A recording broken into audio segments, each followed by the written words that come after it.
Euh, J'espère que vous avez passé un bon Pâques. Euh, C'était une semaine un peu intéressante parce que il y avait quelques événements intéressants. Bien sûr, on a célébré le baptême de Luana, très bonne amie de Théa et en fait son amie. Donc, merci Seigneur pour son salut et vraiment qu'elle a rencontré le Seigneur dans son amour et sa grâce. Et c'est grâce à l'effort de Théa. Tu sais, c'est jamais facile à faire le ministère, presque jamais facile. Il y a toujours un sacrifice. Il y a toujours un effort qu'il faut faire. On ne peut pas juste être paresseux et voir les résultats de Jésus dans nos vies. Il faut décider d'aller vers les gens, d'ouvrir les portes, accueillir les gens, héberger quelqu'un. Et je sais que tu es allé en Allemagne pour un but, mais elle est rentrée avec un autre but. Et elle n'a jamais prévu que ça sera le cas. Mais une chose que j'aime bien chez Théa, c'est qu'elle a un cœur incroyablement compatissant et pour les autres, jusqu'au point d'ouvrir sa grande maison, son château énorme, pour héberger du monde. Donc, si vous avez besoin de bien dormir, parlez avec Théa et Anthony. Et je crois que la mère d'Anthony va arriver à bientôt, donc le plus grande fête. Hein? Et oui, voilà, c'est comme un tipi, toute la famille dedans, tout le monde dedans. Voilà. Bon, il y avait aussi un événement très tragique cette semaine. En fait, en plein milieu de culte, on ne savait pas, le jour de Pâques, il y avait une explosion de gaz rue de Tivoli. Et donc, j'aimerais bien qu'on continue à se souvenir et prier pour les familles et les gens, les amis qui sont affectés par cette catastrophe terrible. Mais on sait bien que Dieu tourne toujours le mal pour le bien. Et on va prier selon ça, que Dieu tourne le mal pour le bien, pour toutes ces familles et toutes ces personnes-là. Amen. Aujourd'hui, nous poursuivons notre série sur les paraboles de Jésus et on va regarder une autre parabole. Eh oui, on ne va pas s'arrêter là. Ça dépend qui compte et qu'est-ce qui compte pour une parabole, pour combien de paraboles existent. Parce que la distinction entre une métaphore et une parabole, c'est la longueur normalement. C'est un peu subjectif là. Donc, jusque certaines listes, ils disent qu'il y a une 46, 47 paraboles. Et il y a des autres listes qui disent qu'il n'y a que 18, 19. Je m'en fiche. Donc, ce n'est pas le but du jour. Le but du jour, c'est de parler des histoires, des illustrations, des métaphores, des paraboles que Jésus a utilisées pour enseigner dans son époque, pour connecter la vérité avec une application pour leur vie. Et c'est ça le but d'une parabole, de vraiment mettre une illustration que tu dis, oh, clique, je reçois, je comprends, ok, je sais quoi faire maintenant. Et ce n'est pas pour vous, mais quand j'étudie toujours les paroles de Jésus, je découvre des choses, des trésors, des petites choses cachées que si je n'ai pas fait le travail, je n'aurais jamais vu ce qui est là. Donc Jésus, dans cette parabole aujourd'hui de Luc 19, explique que si vous n'avez rien, même ce que vous avez vous sera enlevé. Tout le monde dit Alléluia. Si vous n'avez rien, tout ce que vous avez sera enlevé quand même en plus. Lorsque j'étais enfant, certains enfants apportaient des collations à l'école, puis les utilisaient comme des outils de négociation. Je ne sais pas si vous avez passé par là, mais on a toujours sorti des snacks, des petits bonbons et parfois de l'argent. Hein? Le plus que tu viens, le plus que tu vois comment tu peux faire les petits échanges là. À l'époque, si tu avais une certaine chose, mais ça ne te plaisait pas, tu peux essayer d'échanger. Un gâteau pour des chips, ou etc., etc. Jusqu'au moment, au lycée, peut-être je connais quelqu'un, je ne peux pas te dire qui, mais Peut-être il y a quelqu'un que je connais qui commençait à Paris avec son argent et commençait des petits groupes de personnes qui se cachaient dans les coins des classes en train de sauter l'argent contre le mur pour voir qui peut être le plus proche et l'autre, et si tu gagnes l'argent de l'autre personne. Je ne connais pas cette personne exactement, c'est quoi son nom et comment il a fait, mais il commençait à gagner des sous et que faisons-nous? Qu'est-ce qu'on a fait? Pourquoi on a fait cela? Parce qu'il y a quelque chose en nous qui veut échanger, qui veut faire quelque chose de mieux, qui veut produire quelque chose avec ce qu'on a, qui veut avoir quelque chose de meilleur. Il y a quelque chose en nous qui est en fait créé pour les échanges. Était-ce risqué? Bien sûr. Je pouvais peut-être avoir une pomme complètement pourrie. Et je tournais, « Ah non! Redonne-moi mon gâteau! Cette pomme est complètement pourrie, un verre qui sort. » Ou peut-être les professeurs vont nous attraper, nous envoyer à le directeur et après sortir de l'école pendant 3 jours ou quelque chose comme ça. Il y avait des risques, mais on l'a fait quand même. On essaie d'esquiver toutes les règles. Souvent, les professeurs, qu'est-ce que vous faites là-bas? Bon, on est juste en train tu sais quoi? On a inventé des histoires comme vous avez inventé aussi. Mais je sais qu'il y a certains parmi nous qui n'ont jamais fait des choses comme ça. Et bravo à vous. Vous allez mériter rien par rapport de tout cela. Donc, félicitations. On ne voulait pas rester où on était. Qui veut rester exactement où ils sont? Qui veut dire, ça c'est la vie parfaite, j'aimerais bien juste toucher le bouton automatisé et pour le reste de ma vie? Qui veut dire ça? Personne, parce qu'on sait qu'il y a toujours quelque chose de meilleur. Lisons le passage d'aujourd'hui et voyons tout cela clarifie le problème de ceux qui n'ont rien et à qui l'on enlève tout. On y va? Luc 19, à partir du verset 11. Comme la foule écoutait cela, Jésus ajouta une parabole. En effet, il était près de Jérusalem et l'on croyait que le royaume de Dieu allait apparaître immédiatement. Soulignez ça dans la Bible si vous avez une Bible. Si vous n'avez pas une Bible, soulignez ça sur ta tête ou dans la main.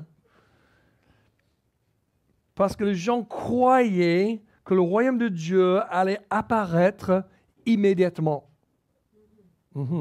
C'est pour ça que Jésus a raconté cette parabole.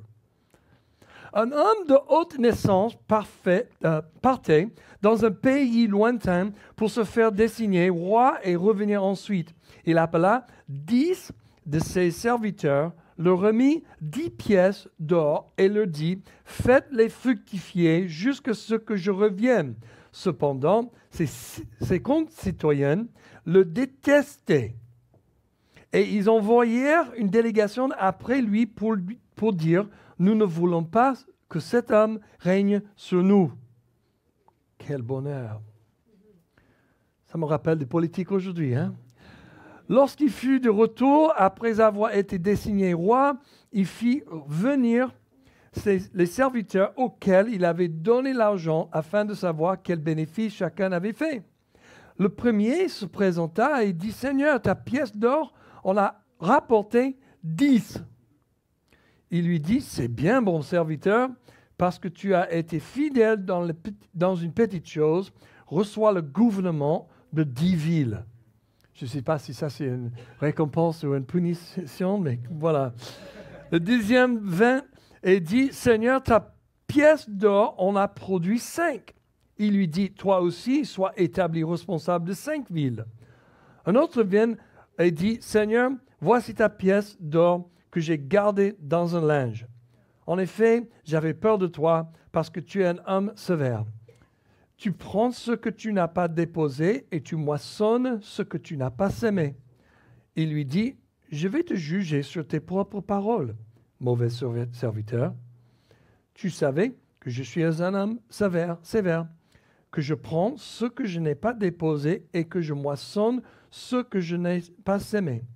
Pourquoi donc n'as-tu pas mis mon argent dans une banque, afin qu'à mon retour, je le retire avec un intérêt? » Puis il dit à ceux qui étaient là, « Enlevez-lui la pièce d'or et donnez-la à celui qui en a 10. » Il lui dit, « Seigneur, il a déjà 10 pièces d'or. » « Je vous le dis, répondit-il, on donnera à toute personne qui a, mais à celui qui n'a pas, on enlèvera même ce qu'il a.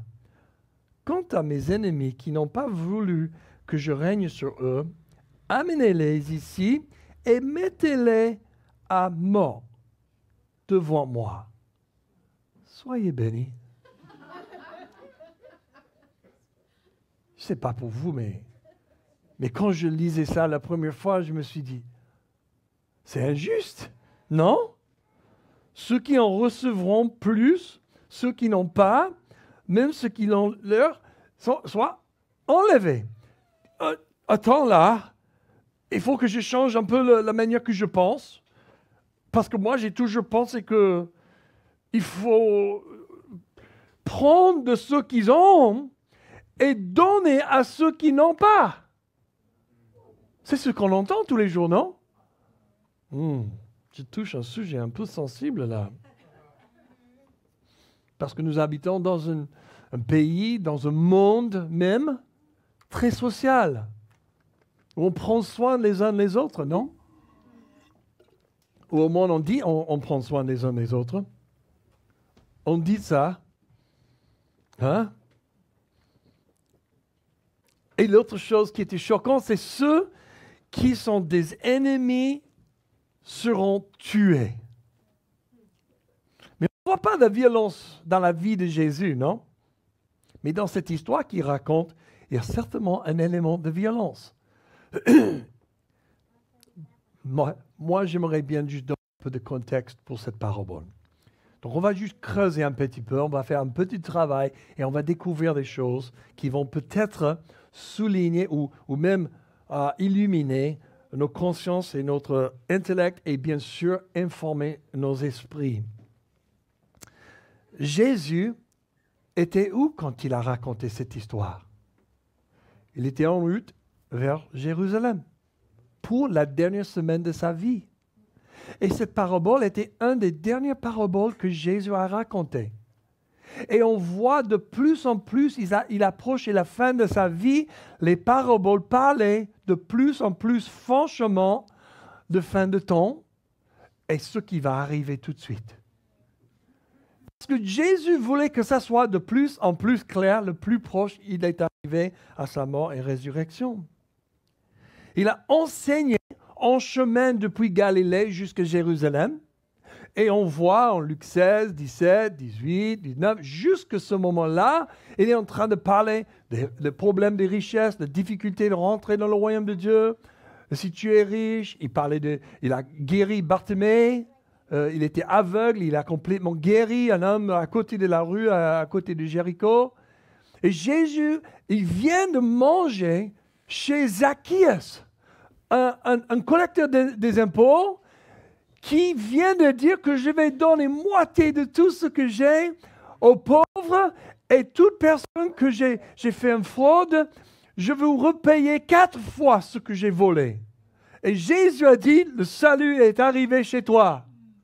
Donc c'est possible pour les riches de rentrer dans le royaume de Dieu. C'est intéressant qu'à l'autre riche, il a dit, il faut tout donner et me suivre si tu veux le royaume de Dieu. Mais quand Zacchaeus était tellement choqué par le fait que Jésus voulait manger chez lui, il se repentit tout de suite, il a offert tout ce qu'il a offert, et là ça a montré à Jésus combien son cœur a été complètement détourné envers lui. Et Jésus n'a pas dit, « Oh, et le reste? Et l'autre moitié? Tu vas faire quoi avec ça? » Non, Jésus a vu le changement de cœur. Il a dit, « Salut est arrivé. » C'est intéressant, non? Parce que Jésus, il peut attaquer certaines personnes et certaines mentalités. Parce que, en fait, Jésus cherche à creuser plus profonde pour chercher la racine de ce qui nous empêche de rentrer dans une relation avec Dieu et entrer dans le destin qu'il a pour nos vies. Il ne cherche pas le fruit. Jésus n'est pas en train de dire « Oh, arrête de faire ça! Arrête de chuchoter! Arrête de passer le gossip! Arrête de mentir! » Il va direct à la racine de pourquoi on mente. Pourquoi on fait le gossip? Pourquoi, etc. Parce que Jésus, il n'est pas venu pour mettre un patch en dessous de tous nos problèmes. Oh, t'inquiète pas, on va couvrir ça. Comme ma mère, quand j'avais des jeans, quand j'étais jeune et j'aimais bien courir et glisser sur mes genoux. Bon, quelques semaines, il y a des gros trous là. Maintenant, c'est à la mode, je crois, mais à l'époque, non. C'était embarrassant, c'était comme j'étais pauvre. Donc ma mère, on n'avait pas l'argent pour bien couvrir ça, pour acheter de nouveaux jeans. Donc, elle a acheté des patchs. Les petites couvertures, les pièces de matériel. Et elle a toujours essayé de trouver la bonne couleur. Hein? J'avais des jeans verts, j'avais des jeans bleus, j'avais des jeans bruns, marrons.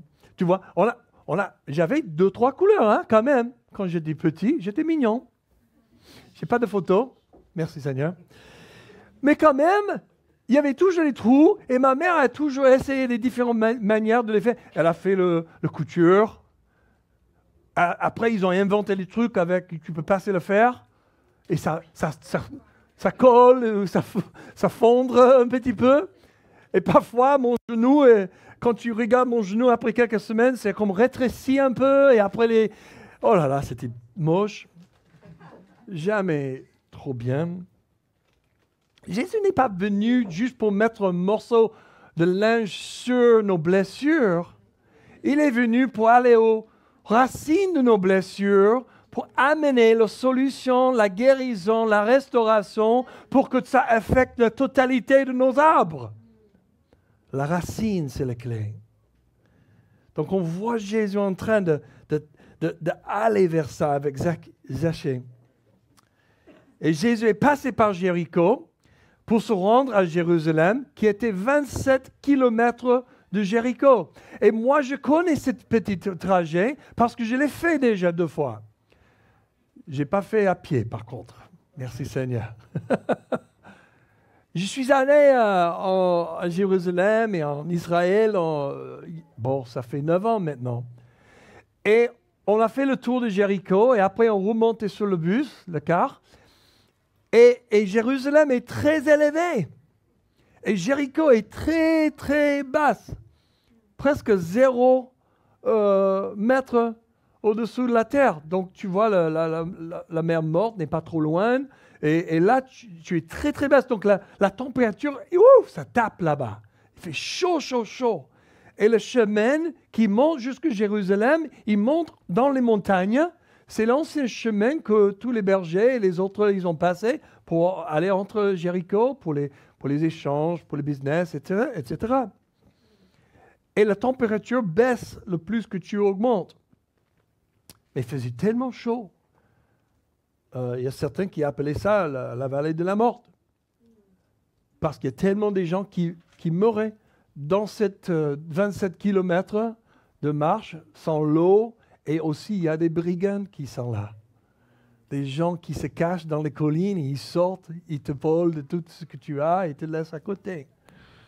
Donc tu vois, il y a Jésus qui est en train de quitter Jéricho, dans la chaleur, dans ce moment-là.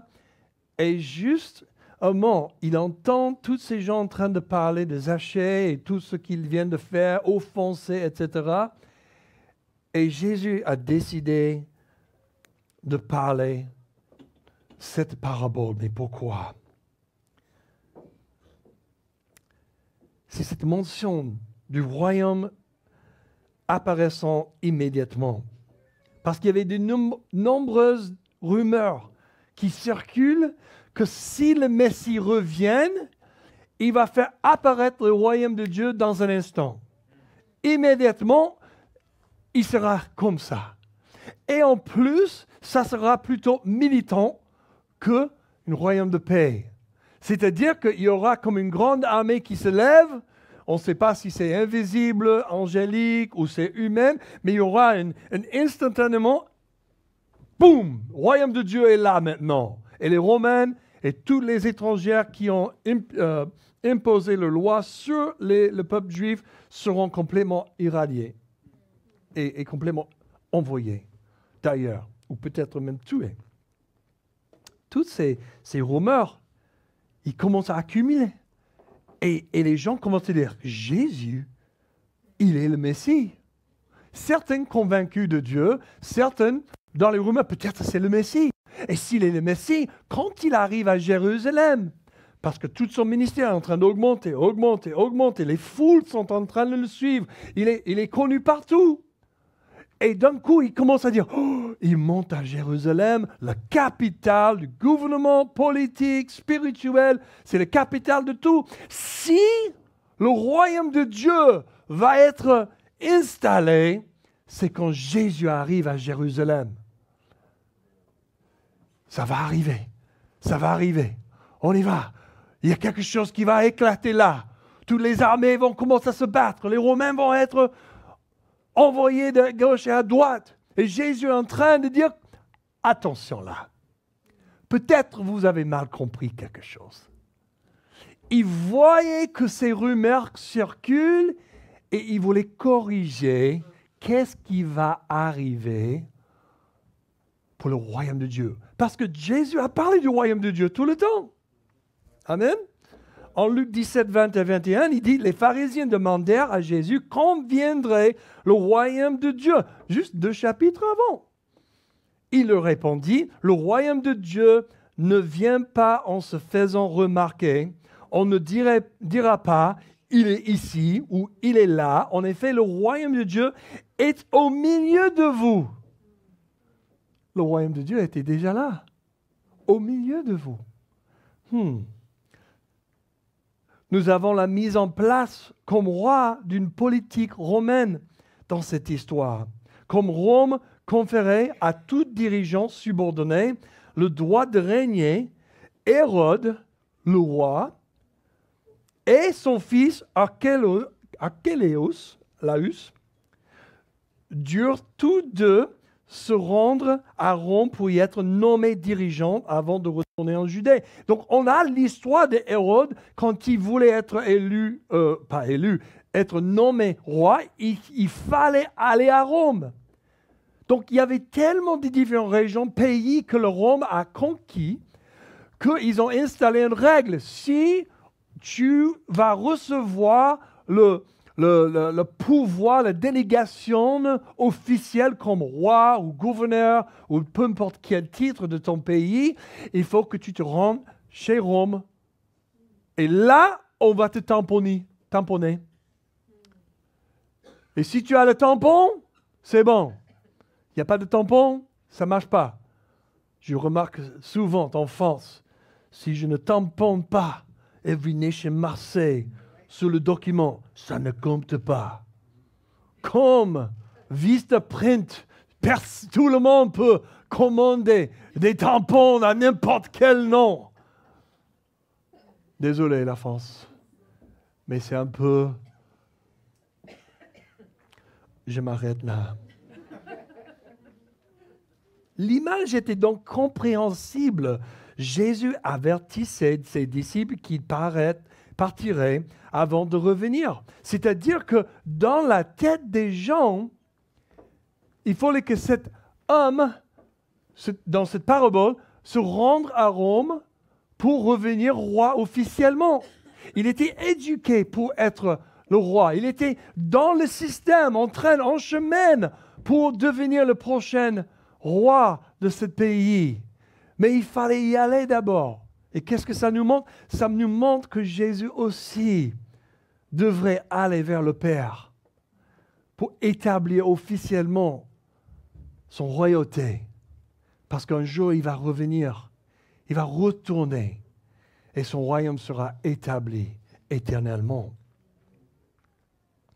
Maintenant que nous disposons de quelques informations sur le contexte, examinons le personnage clé de cette histoire. Nous avons le noble, le monsieur, et qui représente Jésus. Pas dans toute l'histoire, mais en général, on voit qu'il représente Jésus. Un homme envoyé pour devenir roi, et il va partir, et un jour il va revenir. Nous avons les serviteurs. Il y a deux types de serviteurs dans cette histoire, non? Vous avez les serviteurs qui sont fidèles à Jésus. Ils ont pris tout ce que, j'ai dit Jésus, au roi, ils ont pris ce qu'il les a donnés. Ils ont obéi pour investir et faire travailler, échanger. Ils sont retournés. Voici ce qu'on a fait. Ils ont rendu compte. Et ils étaient des bons serviteurs nommés par le roi, non? C'est intéressant. Ça représente qui? Ça représente les vrais fidèles de Jésus. Les gens qui écoutent la voix de Jésus, ils obéissent la voix de Jésus, ils mettent en pratique la parole de Jésus fidèlement jusqu'à la fin de leur vie. Et à la fin de leur vie, Jésus va dire, qu'est-ce que tu as fait avec ce que je t'ai donné? J'ai fait ça. Excellent. Bien. Parce qu'il y a une réponse à ça dans un autre évangile. Tu vois? Mon servant, tu étais bien fidèle. Rentre dans le paradis. Parce que tu étais fidèle. Rentre. Moi, je ne suis pas là pour dire que tu ne peux pas rentrer le ciel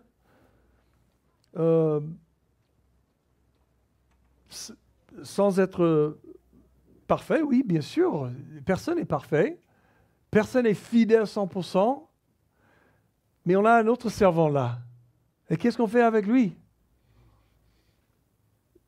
Il n'y a pas de récompense pour lui. Les autres deux, ils ont reçu une récompense. Une super bonne.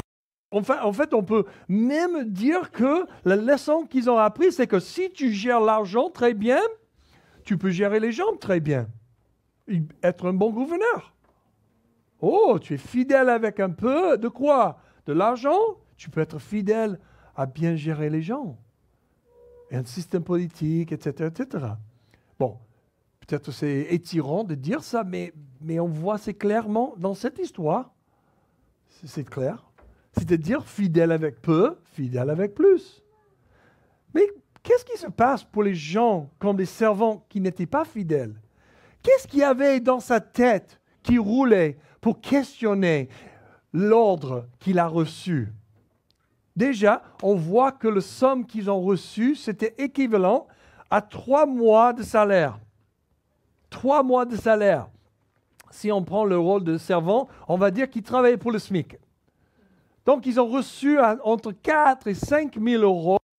Voici 4 et 5 000 euros.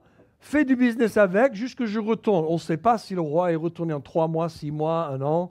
Probablement 3 à 6 mois, il est retourné. Donc, le businessman, en lui, ne voulait pas gaspiller le temps de 3 à 6 mois pour continuer à gagner son affaire.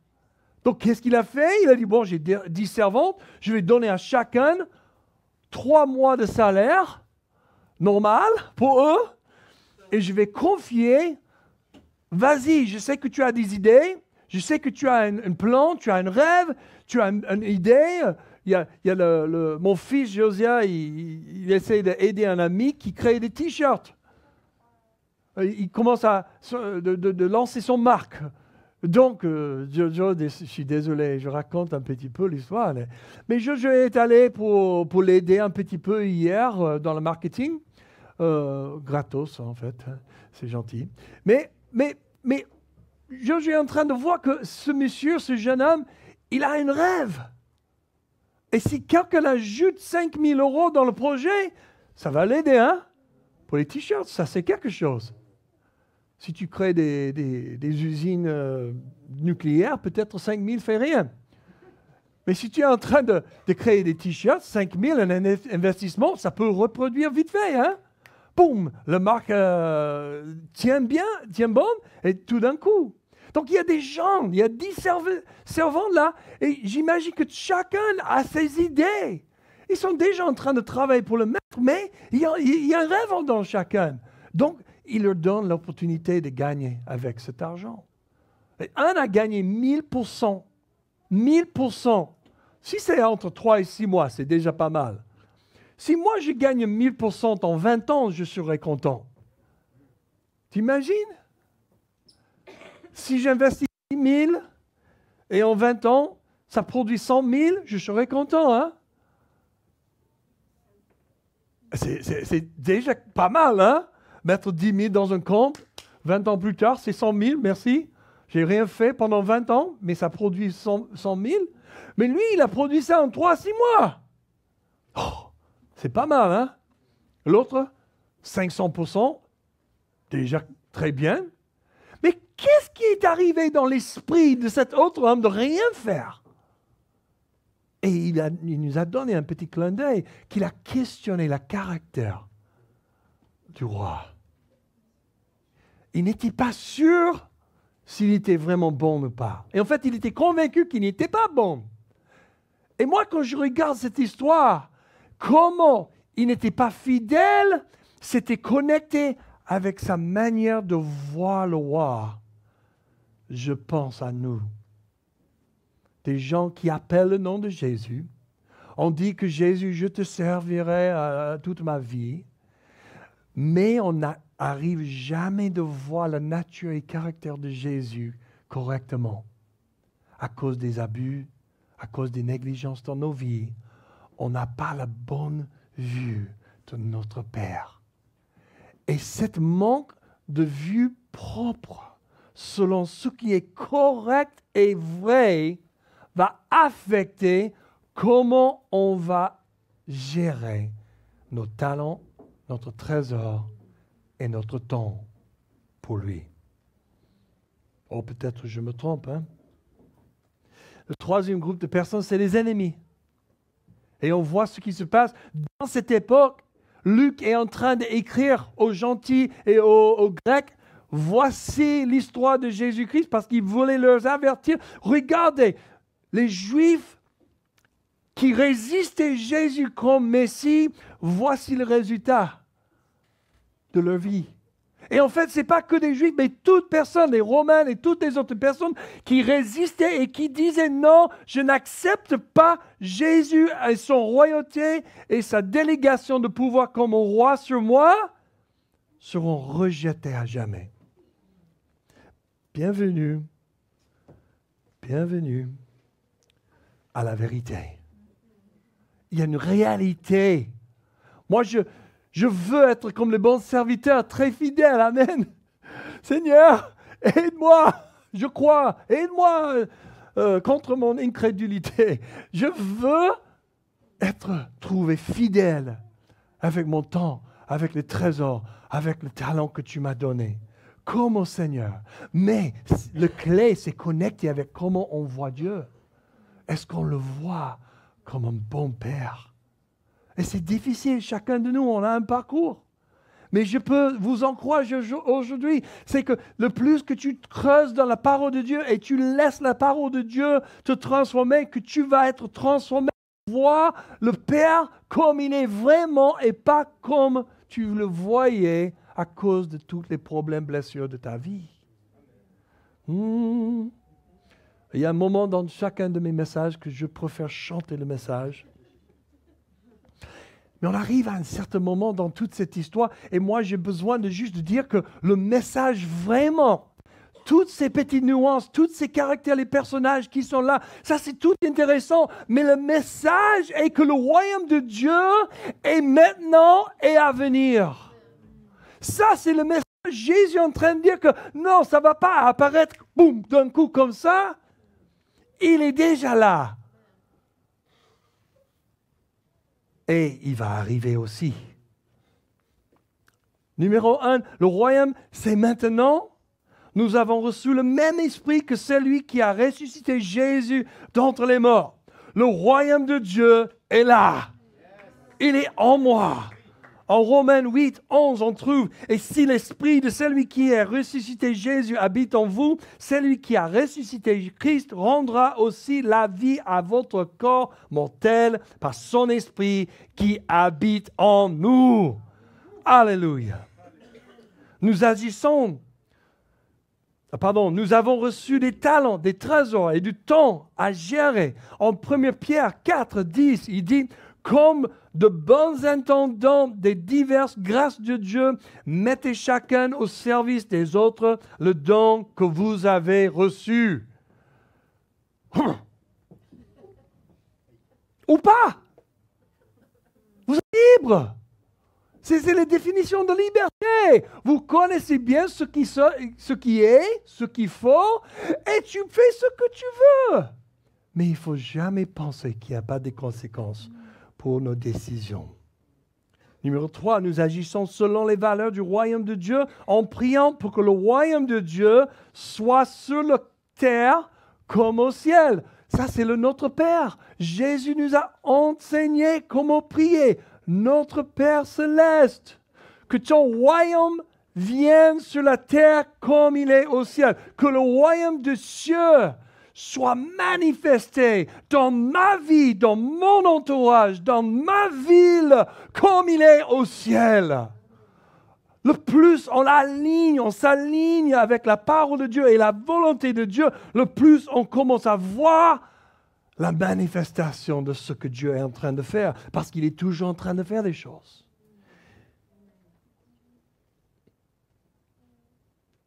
Il faut qu'on apprenne comment agir selon ce que Dieu est en train de faire et parler et dire des choses que Dieu est en train de dire. Nous sommes les pèlerins de passage dont on attend qu'ils soient bons et fidèles avec ce qu'ils ont reçu. En 1 Corinthiens 12, 7, il dit il y a des diversités de dons, mais le même esprit, diversité de services, mais le même Seigneur, diversité d'actes, mais le même Dieu qui a accompli tout en tous. Or, à chacun, la manifestation de l'esprit est donnée pour le bien de tous. Je ne suis pas là pour moi. On n'est pas là pour donner nos talents pour se vanter, pour montrer à tout le monde combien je suis doué. On est là pour donner, pour que les autres soient bénis, encouragés, édifiés, corrigés parfois, pour être sur les bons rails avec le Seigneur. Pourquoi? Parce que c'est comme ça qu'on glorifie Dieu.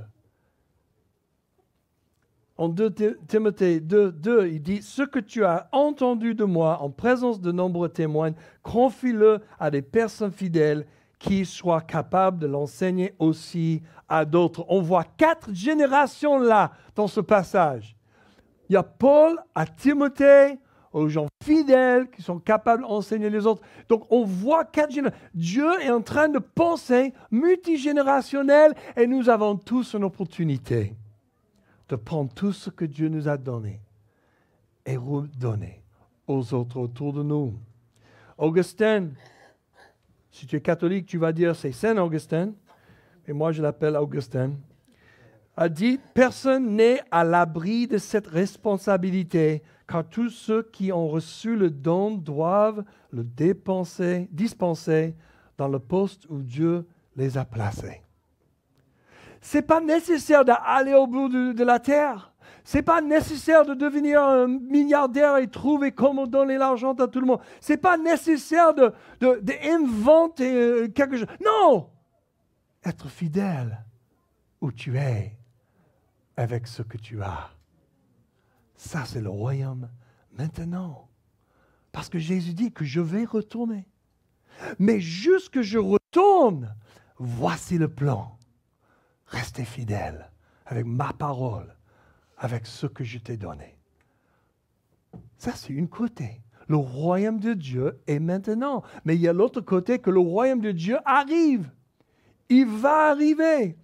Il est encore à venir. Et on voit ça à l'évidence. Jésus, le serviteur souffrant d'Isaïe, il est venu sur un âne à Pâques. Il n'est pas venu sur un cheval comme un guerrier, mais il est venu sur un âne. C'est un roi de paix. C'est un symbole pour un roi de paix. Je suis là pour amener la vie. Je suis là amené pour réconcilier, pour restaurer des choses. Mais un jour, il va revenir sur un cheval comme un guerrier. Et c'est le jour de jugement qui va venir. Et j'aimerais bien juste parler de sa gouvernance qui va être éternellement. C'est comme Dieu a choisi d'attendre tellement des années jusqu'au moment parfait. Et je ne sais pas pourquoi l'Empire romain était le moment parfait pour Jésus d'arriver. Il y a pas mal de possibilités, pas mal de théories sur le niveau de comment ils ont vu le gouvernement, l'autorité, etc. Mais bon, il est arrivé après des années, des milliers d'années, des 3000 ans à peu près, on va dire. Peut-être tu penses plus long, mais au moins 3000 ans. Il arrive sur la scène, boum, il y a les bruits, toutes ces choses. Mais pourquoi il n'a pas établi le royaume de Dieu? Bon, c'est fini, jour de jugement, c'est fini, point. Parce que Dieu veut une grande famille. Il traîne, c'est sa miséricorde qui veut donner l'opportunité au maximum, le nombre de personnes maximal. Il veut que personne périsse. Pourquoi j'étais sauvé à 20 ans? Pourquoi je n'étais pas sauvé à 14 ans?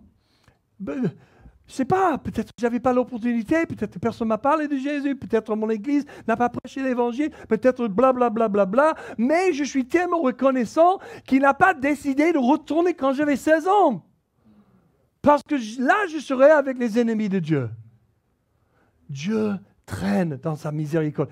Il nous aime tellement qu'il traîne, mais quand même, il faut savoir, il y a une fin de le traînement. Du traînement, le fait qu'il traîne avec nous, de sa patience, sa miséricorde. Oh, il n'y a pas de fin de miséricorde. Il y a seulement un besoin de miséricorde parce qu'on n'est pas dans sa présence éternellement. Mais dès qu'on est avec Dieu pour l'éternité, il n'y a pas besoin de miséricorde. Pensez à ça quelques secondes. Parce qu'on est déjà parfait. On est rendu glorieux. On ne fait plus de faute. Il n'y a pas de péché au ciel. Où est-ce qu'on a besoin de miséricorde? Ici. Entre-temps. Entre deux murs. Entre-temps. Mais le mur va arriver. La fin, la clôture va arriver. Et voici ce qu'Apocalypse 19, 11 à 16 dit. Ensuite, je vis le ciel ouvert. C'est l'Apocalypse ou la révélation de Jean. L'apôtre Jean avait cette vision de Jésus. Je vis le ciel ouvert et voici qu'un cheval blanc apparut. Celui qui le montait s'appelle fidèle et véritable. Il juge et combat avec justice. Ses yeux étaient comme une flamme de feu. Et il y avait de nombreuses couronnes sur sa tête. Il portait un nom écrit que personne d'autre que lui ne connaît. Il était habillé d'un vêtement trempé de sang. Son nom est la parole de Dieu.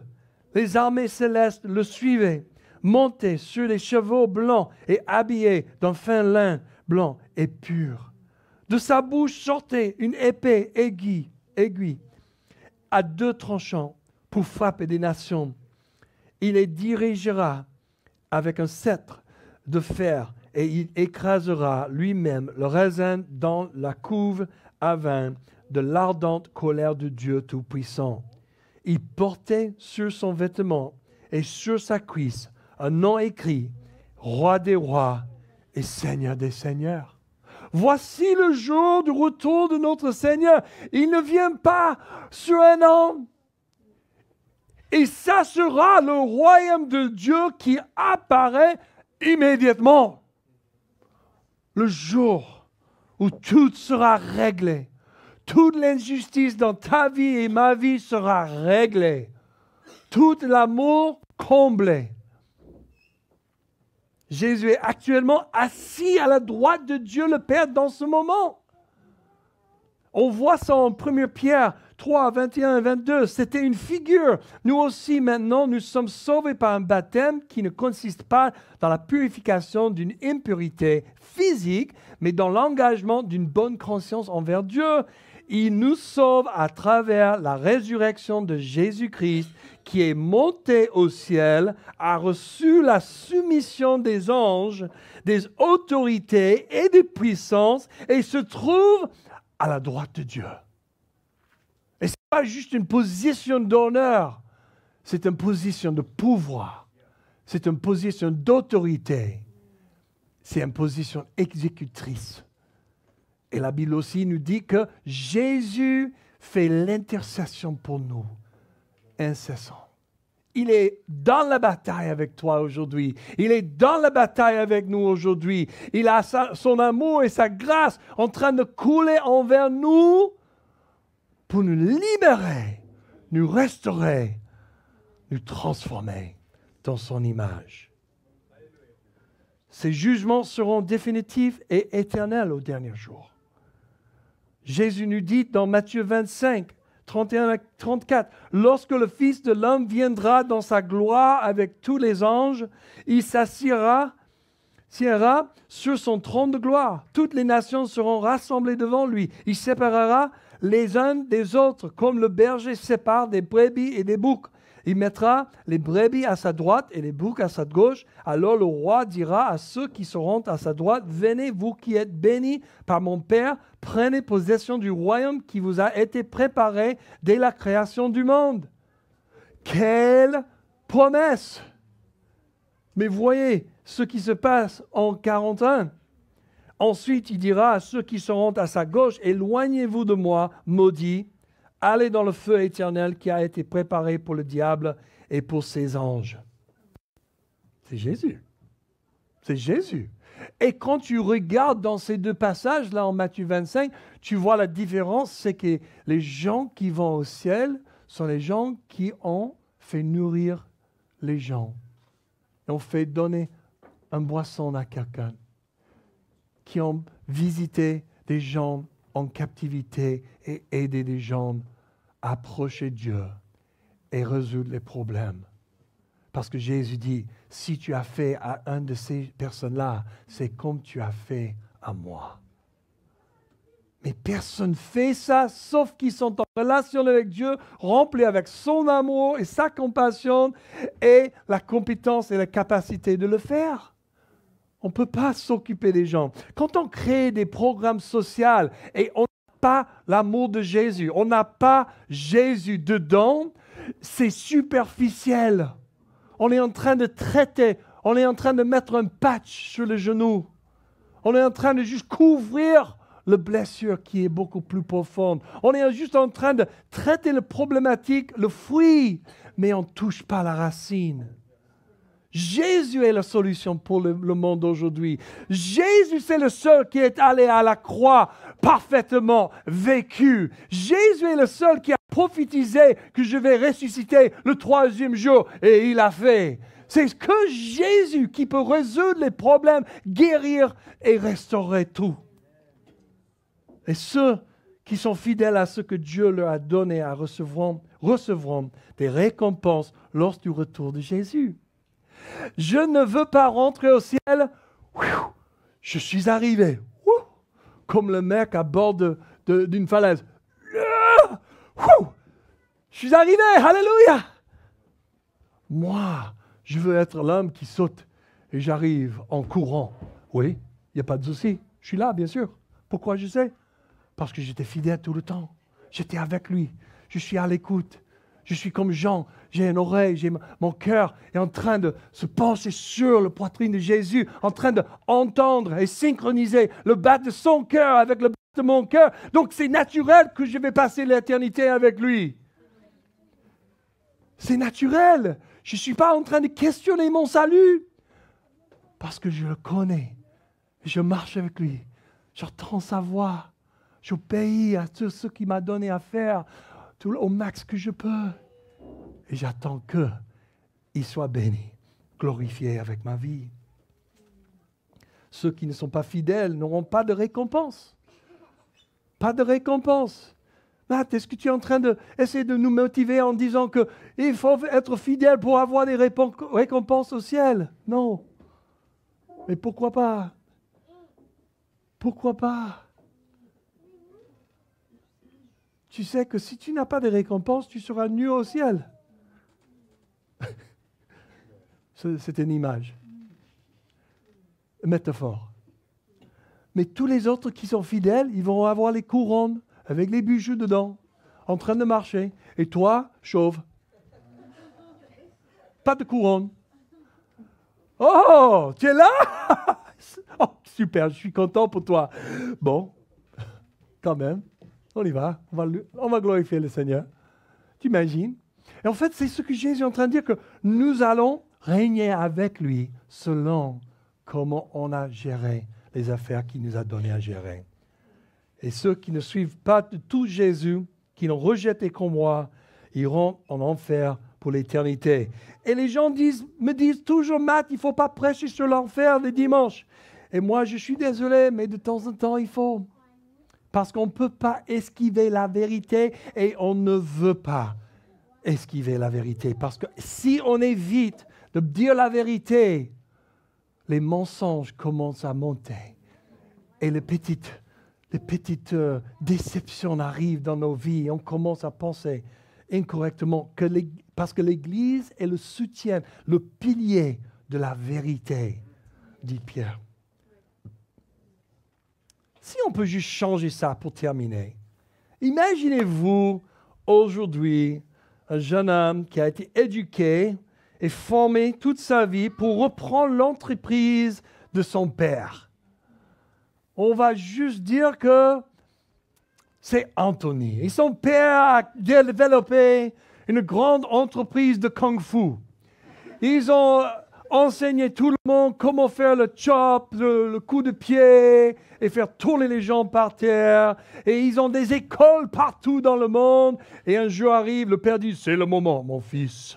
Je t'ai formé. Tu as fait toutes tes études correctes dans le business et les affaires. Je veux que tu prends le charge. Donc, Anthony, il est obligé d'aller à Paris pour le tamponner. Remplir les papiers. Oh, il faut les papiers, il faut tuer les arbres pour être correct et délégué officiellement. Donc, il va à Paris. Mais avant qu'il parte à Paris, il parle avec les personnes qui travaillent pour lui. Il prend 10 personnes, il dit, hey, voici 5000 balles, prends les 5000 balles et fais ce que tu peux avec tout cela pour avancer le business. Et quand je retourne de Paris avec le tampon, les lettres et tout ce qu'il faut, on va voir qu'est-ce qui se passe. Et Anthony, il revient. Et sur son voyage, il a reçu quelques textos de quelques vice-présidents qui disaient, hey, oh, tu sais qu'il y a des gens dans l'entreprise qui ne veulent pas que tu reviennes comme le chef d'entreprise maintenant. Ils préfèrent que tu restes vice-président et ton père reste là. Il y a des gens qui chuchotent, ils commencent à faire du gossip, ils commencent à dire des choses négatives contre toi. Anthony dit, ouf, c'est décourageant, hein? Je voulais que 100% des gens pensent que je suis merveilleux. Il y a quelqu'un ici qui veut ça aussi? On veut tout ça. Donc, il retourne. Et ce qui est remarquable chez Anthony, c'est le fait qu'il n'a pas appelé tous les méchants tout de suite. Il a mis la priorité sur l'investissement qu'il a fait. Il a décidé de traiter les investissements et les récompenses d'abord avant de traiter la situation avec ses ennemis. C'est intéressant, non?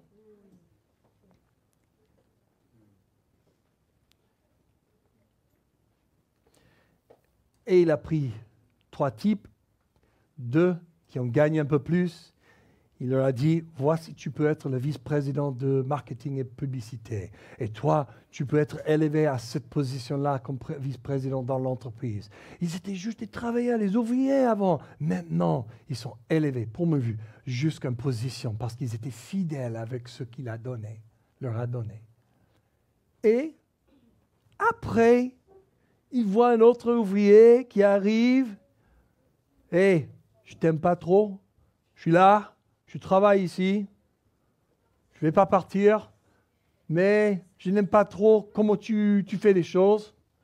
Alors, voici le seul que tu m'as donné, le 5000. Je n'ai rien fait avec, parce que je n'aime pas la manière que tu agis, la manière que tu comportes. Je te juge, en fait. Je te juge. Et on te dit, OK, dans la manière que tu m'as jugé, je te rends le jugement. Donne-moi tout ce que tu as. Et il a enlevé le 5 000. Il est retourne à ta poste, au SMIC, et continue à faire ce que tu fais. Et peut-être, par la miséricorde de Dieu et la grâce de Dieu, il va changer son avis. Il va dire, peut-être j'ai mal compris. Peut-être j'ai regardé Anthony incorrectement. Peut-être il faut que je fasse quelque chose de différent. Il voit qu'il était généreux avec les autres. Il voit que peut-être il était généreux même juste de donner une opportunité avec 50 000 € dans la poche de 10 personnes comme des ouvriers dans l'entreprise. C'était déjà généreux. Tu imagines? On est toujours tellement concentré sur le fait qu'il a enlevé, on ne voit pas sa générosité de donner une opportunité à 10 personnes. Attends. Regarde ce qu'il a fait. Il a donné une opportunité pour que les gens réalisent leurs rêves. Et ce qu'ils ont fait avec ça, c'est sur eux. Tant pis pour toi. Mais commence à blâmer la personne qui t'a donné une opportunité. Ça, c'est une mauvaise attitude. Et c'est ce qui a bloqué ce monsieur pour une promotion et d'avoir plus de fidélité. Et moi, je pense que ce message est vraiment pour ce groupe de personnes aujourd'hui. Quelle attitude est-ce que tu as contre Dieu, envers Dieu? Est-ce que tu le vois vraiment comme un bon père qui t'aime? Il est pour toi, il te donne 2, 3, 4, 10 000 chances de te transformer, de te changer. Est-ce que tu continues à faire le tour de la montagne, toujours à reprendre le même choix et dire, bon, dommage, j'ai raté encore. Et chaque année, chaque 2 ans, chaque 3 mois, ça continue à se répéter. Et tu dis, qu'est-ce qui se passe dans ma vie que je n'avance pas? Moi, je pense que la parabole est pour nous. Qu'est-ce qui ne va pas? On demande tout le temps. Tout le temps. Peut-être c'est toi. Ton regard vers ton papa. Ton Seigneur, je prie que tu viennes dans ta puissance et que tu te révèles à nous, Seigneur. Je sais que tu veux que personne ici arrive au ciel sans être récompensé. Je sais que tu ne veux pas que personne n'arrive pas au ciel en plus. Donc, s'il y a quelqu'un qui écoute, qui n'a pas donné sa vie à Jésus, je prie, Seigneur, dans ce moment, tu captes le cœur, que tu touches le cœur, que tu le rendes dans la vérité, qu'il puisse se repentir et venir à Jésus comme Seigneur et Sauveur. Et pas juste pour prendre la décision d'être sauvé aujourd'hui, mais de rentrer dans le processus du salut tous les jours, de la sanctification, la restauration. Et pour tous ceux ils disent, Jésus, oui, je viens à l'église de temps en temps, je fais partie d'un petit groupe de temps en temps, je fais un petit smack pour Jésus de temps en temps. Seigneur, qu'ils s'arrêtent, ils se repentent d'avoir donné même que 50% de leur vie à toi, Seigneur, ou même 90%, ou même 99%, mais ils n'ont pas jamais donné 100%, qu'ils puissent abandonner complètement à toi, Seigneur.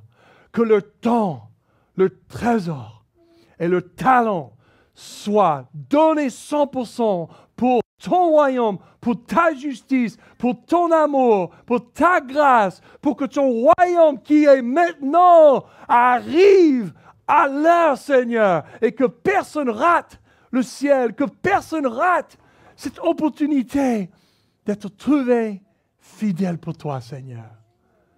Au nom de Jésus. Amen. Amen. C'est bien. La question est, quelle est la réponse? Moi, je reste ici pour prier pour les gens. Si tu as été touché, tu dis, waouh, c'est le moment, il faut que je mette un pas en avant. Viens parler avec moi, on va prier. On va juste prier. Donc, levez-vous et on va vous libérer. Merci Seigneur pour ta main puissante aujourd'hui, que ta miséricorde est toujours avec nous. Et que tu viens pour nous libérer, nous rendre libres pour marcher avec toi 100% pour tout temps. Je bénis tout le monde le reste de ce dimanche et pour le reste de la semaine, qu'il te trouve dans les petites fissures, dans les petits endroits, dans ta parole, à travers la prière, la louange, Seigneur, que chaque personne te trouve en intimité cette semaine comme jamais avant. On t'aime, Seigneur. On te bénit. Au nom de Jésus. Amen. Dis bonjour à quelques personnes avant que tu passes ou tu partes et sois béni.